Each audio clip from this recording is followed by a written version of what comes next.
I grew up in a family church, and that was the best thing that helped me grow in my Christian faith. Let me tell you why. We were a small church. Growing up, everyone knew everyone. There were so many people looking out for me, watching over me, and I had many teachers and mentors in my life.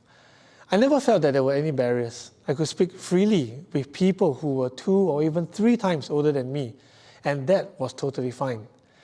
It was almost like a huge family. I had so many aunties and uncles in my church family who made an incredible impact in my life and helped me to grow as a young Christian. And in turn, when I got older, I also ended up mentoring, discipling, and looking out for younger ones in my church family as well, just as how I was treated as a young Christian all those years ago. And it's because of this family-like environment, I always look forward to church, as church felt like home.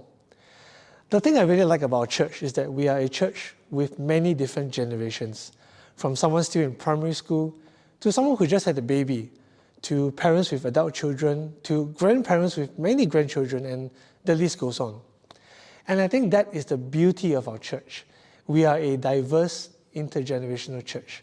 And because that is our strength, we have to harness it. I'm sure there are many things that we can learn from one another. The older generation has tons of valuable experiences and stories that we can learn from, whether it's managing stress at school or at work, whether it's having a boyfriend or girlfriend, or even staying single, or even struggles in marriage or in friendships, or in finances as a whole.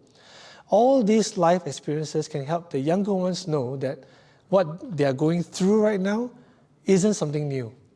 Someone has already gone through the same thing many years ago, and knowing that they are not the only ones going through that life stage, it can be a great encouragement to them. At the same time, the younger generation also has much to teach as well.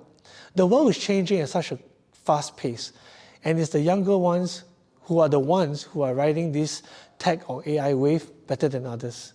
Whether it's technology or how to use certain devices, or even understanding new trends and ways of thinking, there is so much we can learn from the youth and young adults in our church as well. And the only way that we can learn from one another is if we speak with one another. In Covenant Presbyterian Church, I'm glad that we have many opportunities to do so.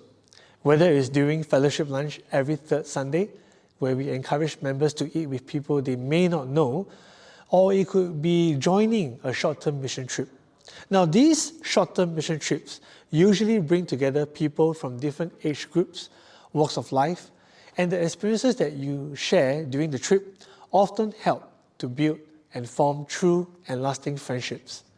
We also have life groups where we meet in small groups to not only grow in our Bible knowledge, but to also encourage one another to be accountable to one another. So I want to encourage you, during the next fellowship lunch, don't just enjoy the wonderful food prepared by our church, but do take the time to look out for someone. Maybe someone who is eating alone, someone you don't really know, maybe someone older or younger than you, or even someone who looks like they might be going through a tough patch. Take the first step. Sit with that person, eat, talk, fellowship. Because what better way for Singaporeans to make friends than over a meal, am I right? And you might be surprised. You may have more in common than you think. And while it's easy to talk and fellowship with people that we are familiar or comfortable with, I truly encourage you to mix with someone you don't know. And that brings me to my next point. We have many newcomers coming to our church. Every Sunday, they are warmly welcomed by our hospitality ministry, and we are so thankful for the brothers and sisters who serve faithfully, always preparing good cakes, snacks, coffee, and tea, just to make the people feel welcome. But we can all play a part. To me, every one of us is a befriender. Everyone is a family member who is responsible to take care of our growing church family. Now, when you see someone new, or someone that you think is new, just take a simple step forward, extend your hand and say, "Hi, my name is Sean. I don't think we've met. Is this the first time you're in our church?" Little things like this can go a long way in welcoming someone new. And let's not forget, people come to church for many different reasons. Some come to experience the love of God. Some come to worship in His presence. Some come for prayer. And some come because they are burdened and they just need someone to talk to. They need a listening ear. And we can be that listening ear. Don't think that this is a job only for pastors or elders or deacons, because this is your church. This is your family. And we are here because we love our church. So help to make our new friends feel connected to our family and to make a difference in their lives. Starting from this Sunday, take the first step to talk to someone you may not be familiar with, or even ask someone out for a meal just to have more meaningful conversations. Wouldn't it be great if the aunties and uncles can invite the youths or young adults to their homes for a meal just to get to know them better? Now, this is the kind of church family I'm talking about, where we're truly caring for one another, where we walk alongside each other in life's ups and downs, and in doing so, we grow together into who God has called us to be.